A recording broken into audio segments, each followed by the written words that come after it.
यार वृत्ति हमारी ऐसी हो गई कि हम दूसरे को सुखी नहीं देख सकते, कि मैं अगर दान कर रही हूं तो केवल मेरा ही होना चाहिए, इसमें किसी दूसरे का नहीं होना चाहिए। पर शिव महापुराण की कथा कहती है, एक चावल का दाना, मात्र एक धान, एक चावल का दाना जब हम शिव मंदिर में समर्पित करते हैं, दान करते हैं, तो जरा विचार करना पुण्य किस किस को मिलता है। एक चावल के दाने का, एक धान का पुण्य किस किस को मिला? पहला पुण्य मिला माता पृथ्वी को, उससे प्रकट हुई। दूसरा पुण्य मिला एक इल्ली को, जिसने इसका स्पर्श कर कर छोड़ दिया। तीसरा पुण्य मिला एक पक्षी को, जिसने इसका स्पर्श कर कर छोड़ दिया। चौथा पुण्य मिला जिसने इसको उगाया। पांचवा पुण्य मिला जिसने इसको झड़ाया। जिसने उगाया था वो नहीं झड़ाया, घर की बेचारी पत्नी झड़ा रही। छठा पुण्य मिला जब ये कहीं मलकर निकाला गया, कहीं मशीन में गया, जिसने निकाला। सातवां पुण्य मिला जब ये निकल कर घर में आया, जिसने संभाल कर रखा। आठवां पुण्य मिला जिसने इसको ले जाकर कहीं छोड़ा, बाजार तक पहुंचा, बाजार से फिर वो निकल कर आया। 10वां पुण्य मिला जिसने शिव जी को इसको चढ़ाया। तब इनके खाते में भी एक चावल के दाने का, एक धान का पुण्य कट कट कर जाता रहा और इतने जीवों का कल्याण कर दिया। एक धान, एक चावल के दाने ने इतने को कल्याण कर दिया। विचार करना, केवल आप अगर भजन कर रहे हो, घर का कोई एक व्यक्ति भजन कर रहा है, घर का एक व्यक्ति अगर दान कर रहा है, घर का एक व्यक्ति अगर जल भी चढ़ा रहा है, घर का एक व्यक्ति भी अगर मंत्र जाप कर रहा है। वैसे तो शिव पुराण कहती है कि घर में 4 लोग हैं तो चारों जल चढ़ाओ, घर में 4 लोग हैं चारों दान करो, घर में 4 लोग हैं चारों भजन करो, घर में 5 लोग हैं 5 भजन करो, घर में जितने सदस्य वो 1 लोटा जल शिव जी को चढ़ाए। शिव पुराण कहती है। पर मान लो किसी कारण से बेटा नहीं गया, बहू नहीं गई, परिवार वाले नहीं गए, कुटुंब वाले नहीं गए, तो शिव महापुराण ने देवराज नाम के ब्राह्मण की कथा का वर्णन किया। देवराज के प्राण छूटे, उस समय पर देवराज के पास में पुण्य नहीं था, सत्कर्म नहीं था। तब देवराज को मालूम पड़ा कि भगवान शंकर के गण मुझे लेने के लिए आए। तो देवराज ने गणों से पूछ लिया, भोलेनाथ जी से पूछ लिया कि मैंने पाप किया, चोरी करी है, छल करा है, बेईमानी करी है, वेश्यावृत्ति मैंने करी है, उसके बाद भी भोलेनाथ जी मुझे लेने क्यों आए हैं? अब भगवान शंकर ने कहा, तेरी बूढ़ी माँ रोज प्रतिदिन शिव मंदिर में जाकर 1 लोटा जल चढ़ाती थी, उसका पुण्य तेरे साथ में आ गया, इसलिए तुझे कैलाश धाम मिल गया। 1 लोटा जल देवराज नाम के ब्राह्मण की माता ने चढ़ाया था, वो 1 लोटा जल काम आया है देवराज के। देवराज करा, मेरे जैसे पापी को आपने तार दिया। क्यों तार दिया? मैंने तो छल करा, बेईमानी करी, कपट करा, नारी को गलत दृष्टि से देखा, धन चुरा कर लाया, कितना कितना धन मैंने चुराया, कितना गलत काम करा, उसके बाद भी भोलेनाथ आपने मुझे तार दिया। शिव जी कहते हैं, देवराज तुझे तारने का कारण केवल एक है कि तेरी माता रोज शिव जी के मंदिर जाती है, ठंड लग रही है, गर्मी पड़ रही है, बारिश पड़ रही है, पांव कप कपा रहे हैं, तो भी बूढ़ी माँ, बुजुर्ग माँ शिव मंदिर तक जा रही है। आप में भी हमने देखा है, छत्तीसगढ़ के हों, चाहे गुजरात के, महाराष्ट्र के, राजस्थान के, चाहे जहां के लोग हैं, जितने भी भक्त शिव महापुराण की कथा सुन रहे हैं, इनका भाव, इनका हृदय, एक बात जरूर हमने देखी है कि ये भी 1 लोटा जल लेकर जाते हैं, चाहे गर्मी पड़े, बारिश पड़े, ठंड पड़े, कुछ भी हो, शिव के द्वार जाना, शंकर की चौखट पर जाना। 1 लोटा जल का कितना महत्व है, जरा विचार करिएगा।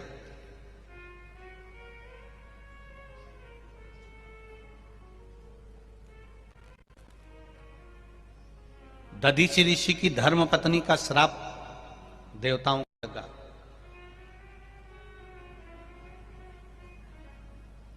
जरा ध्यान देना, कई लोग कहते हैं गुरुजी ये एक लोटा जल तुम कहां से लेकर आए हो? ये एक लोटे जल की महत्वता कहां से लेकर आए हो? जो दुनिया के लोग शिव महापुराण पर उंगली उठाएं, शंकर जी की पूजन पाठ पर उंगली उठाएं, उनको ये कथा जरूर सुना देना कि एक लोटा जल कहां से आया। शिव मंदिर में जब आप कभी जाएं शंकर भगवान की, कभी ऐसा मौका लगे कि आपको लगे कि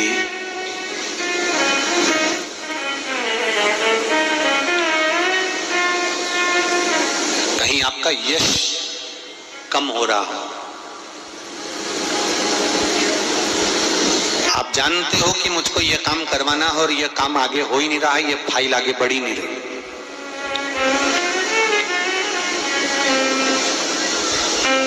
आपको लगे ये फाइल आगे नहीं बढ़ रही, शिव जी पे जो जल चढ़ाओ, उस चढ़े हुए जल को जब आप थोड़ा सा लेकर आते हो, आपको बताया था ना कि खाली लोटा नहीं लाना चाहिए, खाली कलश शंकर जी के मंदिर से वापस नहीं लाना। शंकर भगवान को जल चढ़ाया, चढ़ाने के बाद थोड़ा सा जल हाथ में या कटोरी में या कलश में झेल लिया, भले 2 बूंद लाओ पर अपने घर पर लेकर आओ। उस 2 बूंद जल का भी स्पर्श कलश के अंदर हाथ की 3 उंगलियां लगाकर अगर त्रिशूल पर टच कर कर मात्र आपने उस कलश के अंदर लगा दिया और वो जल भी आपने अपने घर पर छोड़ दिया, छींट दिया या उसका आचमन मात्र हो गया, तो व्यक्ति का यश बढ़ना अपने आप प्रारंभ हो जाता है, उसकी यश की प्राप्ति उसको होने लगती है, उसको यश की वृद्धि होने लगती, उसको यश की प्राप्ति होने लगती। त्रिशूल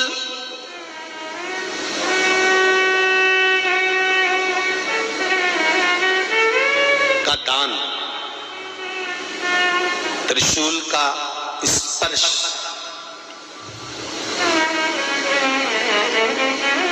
एक बहुत अच्छी बात कहना चाहेंगे, आपके स्मरण में रहना चाहिए, बहुत सुंदर इसमें।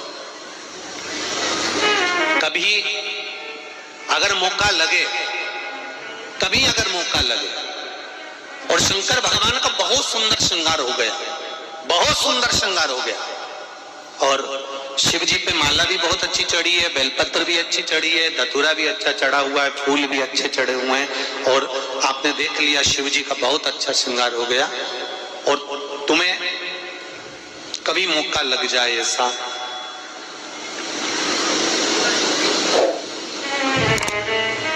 और तुम्हारे पास में एक अच्छी सुंदर सी माला हो पुष्प की,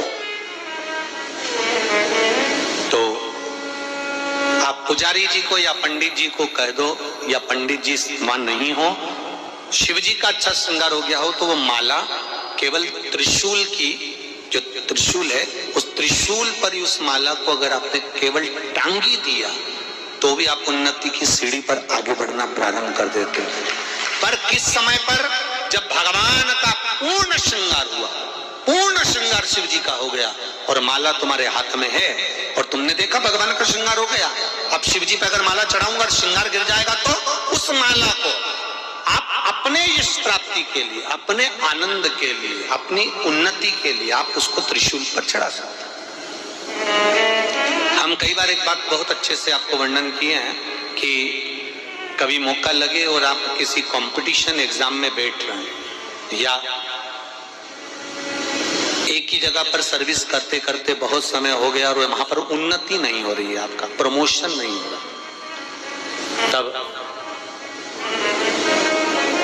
7 बेलपत्र केवल त्रिशूल का 3, जो त्रिशूल में 3 नोक होती है, पहले साइड की दोनों स्पर्श, फिर बीच का स्पर्श कर कर अपने हृदय की कामना कर कर अशोक सुंदरी वाली जगह पर मात्र चढ़ा देने पर भी व्यक्ति जिस जगह पर नौकरी कर रहा होता है उससे उसका प्रमोशन का चांस बढ़ जाता है और उसकी उन्नति की ओर अग्रसर होता है। त्रिशूल भगवान देवाधिदेव आनंद करने वाले महादेव के जो हाथ में आया है वो त्रिशूल कोई